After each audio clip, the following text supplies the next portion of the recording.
basically going to give you the overview of what parts are necessary and how to set those up on your bike to give you a good single speed configuration. As you've already seen on my frame here, I've removed the drivetrain, I've removed the crank arms, rear derailleur, front derailleur, all the shifters, etc.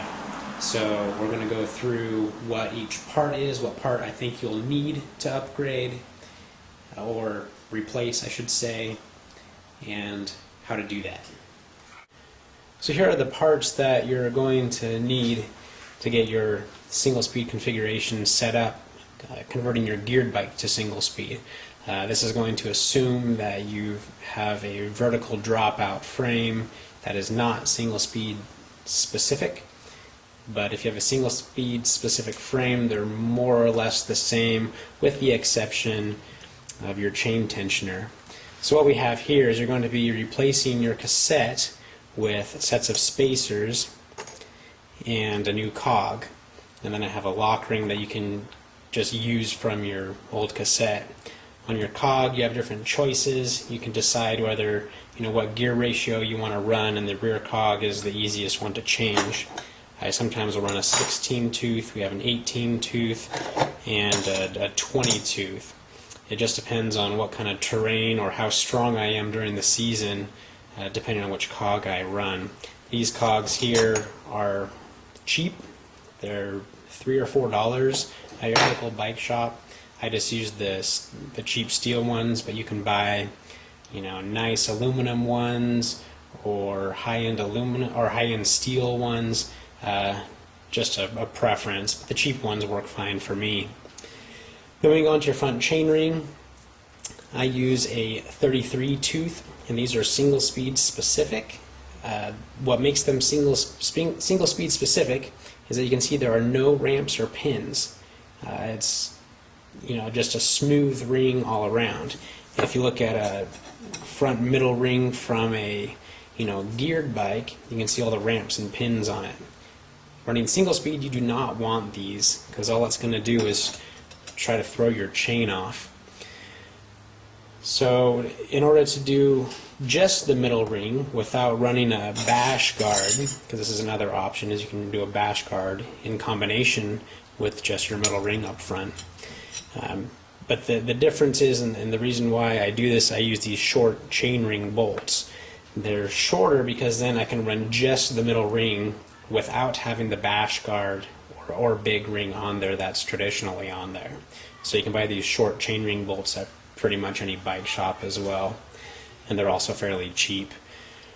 And then what we have here is your chain tensioner. Because you're going to be converting your geared bike to single speed, you probably don't have horizontal dropouts or an eccentric bottom bracket. So we use a chain tensioner to give you proper chain tension so your chain won't fall off as it's bouncing around. So as you can see, I've installed my single speed specific chain ring using these short chain ring bolts because I've removed the big ring. I don't like to run a bash guard simply because I like the style of just having the middle ring by itself, but if you want to use your old long chain ring bolts, you could just put a bash guard in place of the big ring. On your rear hub, you typically have the whole cassette that fills up the space in here. But since we're going to be only putting one cog on and we need to use these spacer kits, you can buy these spacer kits at most bike shops or pretty much any online bike store. So what you do is we're just going to kind of temporarily set it up here so we can get it lined up, and I'll show you with the next step on how to do that. But we're going to put the cog with some spacers on the inside and then our outside spacers on, and then use the lock ring from your cassette that you took off. At least on this kit, they expect you to use your lock ring from beforehand. So I'm just going to hand tighten this now and get it on here and kind of show you what we're going to do, because in order to know how many spacers to put on the inside versus the outside is where chain alignment comes in, and we'll show you that next. So what we're going to do here is just getting the chain on, and we don't have a chain tensioner on right now.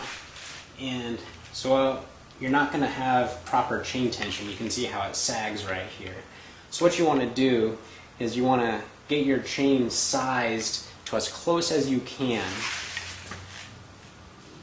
you know, to not having as little sag as you possibly can. Because you know all frame sizes are different and your chain stays are different length, you know, you're just going to have to just go as close as you can this first time.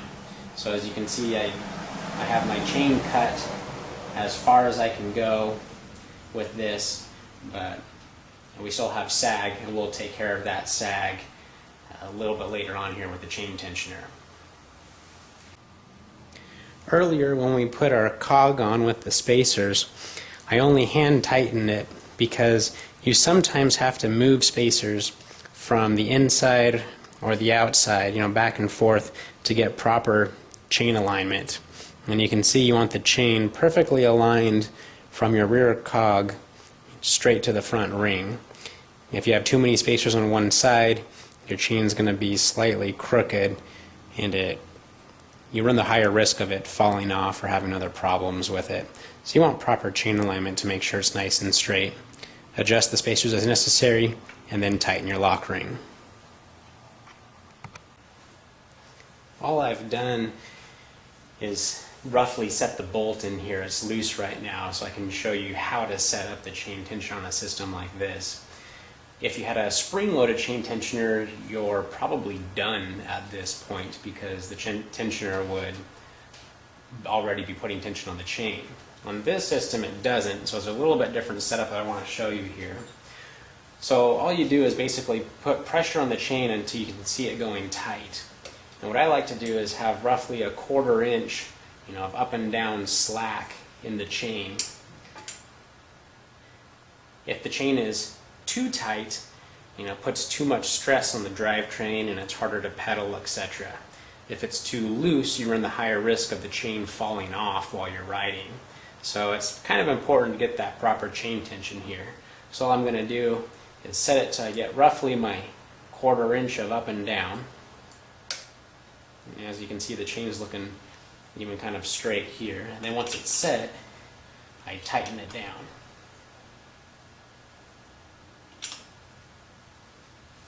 So there you have it, your single speed setup. Nice, clean looking handlebars with no derailleurs, a lot fewer cables to have to adjust. And you get a nice, clean drivetrain, simple to maintain. And did I say it was a challenge to ride? Because it is, but for some of us, that's what makes it a lot of fun. Enjoy it, give it a try, and hopefully it works out well for you.